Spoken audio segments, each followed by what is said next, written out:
designed today to build tomorrow's microprocessors. But we're going to head straight to our fab, where we'll explore a little bit about how the chip is made. So we're going to start with the very basic part again, and that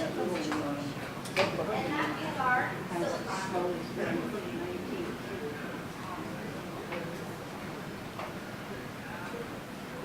Alright, so, like I said, this next section here, our fab, we're going to explore a little bit about how we build our chip.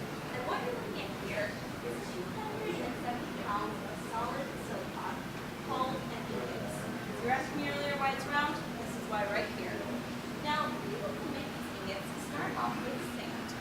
They melt that sand to purify and extract the silicon. And once it's in that purified and molten state, they take a little tiny seed crystal, dip it down into the silicon, rotate it around until the ingot starts to grow. And once it's completed, it's the same diameter, 12 inches, but a real one is 3 to 4 times longer than this. Then they take a diamond saw and they slice it very thinly, straight across, to get the blank wafer that you see right there. So there's an example of one of those wafers that has yet to, for us to build the chips on top. Now today a wafer is 1 millimeter in thickness, and once it's completed, that's when Intel buys it, and we're ready to start building our chips on top. Now it takes hundreds of different steps to build a chip today, and it's done through a process where they add different chemicals, metals, and gases on top of that wafer to eventually form the layers, 20 to 50 in all, and those form the circuitry and transistors that make up your microprocessor. Now unfortunately we don't have time to go through all the hundreds of steps. If you walk with me around the corner, this display will allow you to see some of those steps and actually allow you to go through and build a transistor, or a microprocessor by yourself. So here you can actually go through, and as it's showing here, adding these different layers, forming those different channels that make up your transistor. It takes a little while to do it, so feel free to come back later and check this out. It's probably the best display here for giving you an idea of how they build the microprocessor and what it looks like once it's finished. Now, building the microprocessor obviously is very tough, but it's not all done by hand. It's mostly done by machines, and the people are there to facilitate and do a couple of the steps. And when we build it, it's done in a very special place called a fab. So we're going to turn around here so we can see a model of one of those fab buildings.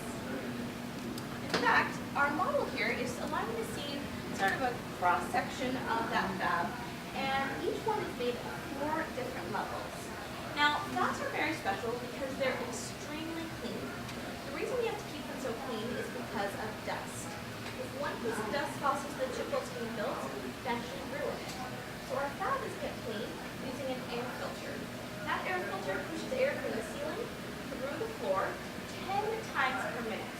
And it keeps the air here so clean, it's called a Class 1 cooler. That means in a cubic foot of air, there's only 1 particle. For a comparison to that, in this room here, it would probably be Class 60 to 100,000 because there's a lot of people, there's a lot of dust, we're exposed to the outside air. So you can imagine 60,000 compared to a Class 1 is extremely clean. So there is one thing in the lab which is really dirty. You do know what the dirtiest thing inside of the fab is? Well, it's the people. The people are actually the dirtiest thing because they have dust all over them. So before you enter a fab, you have to put on a special clean room suit, which is nicknamed a bunny suit. And we actually have 2 bunny suits over here. Our mannequins are modeling the latest fashions in bunny suit. And as you can see, there are a lot of layers.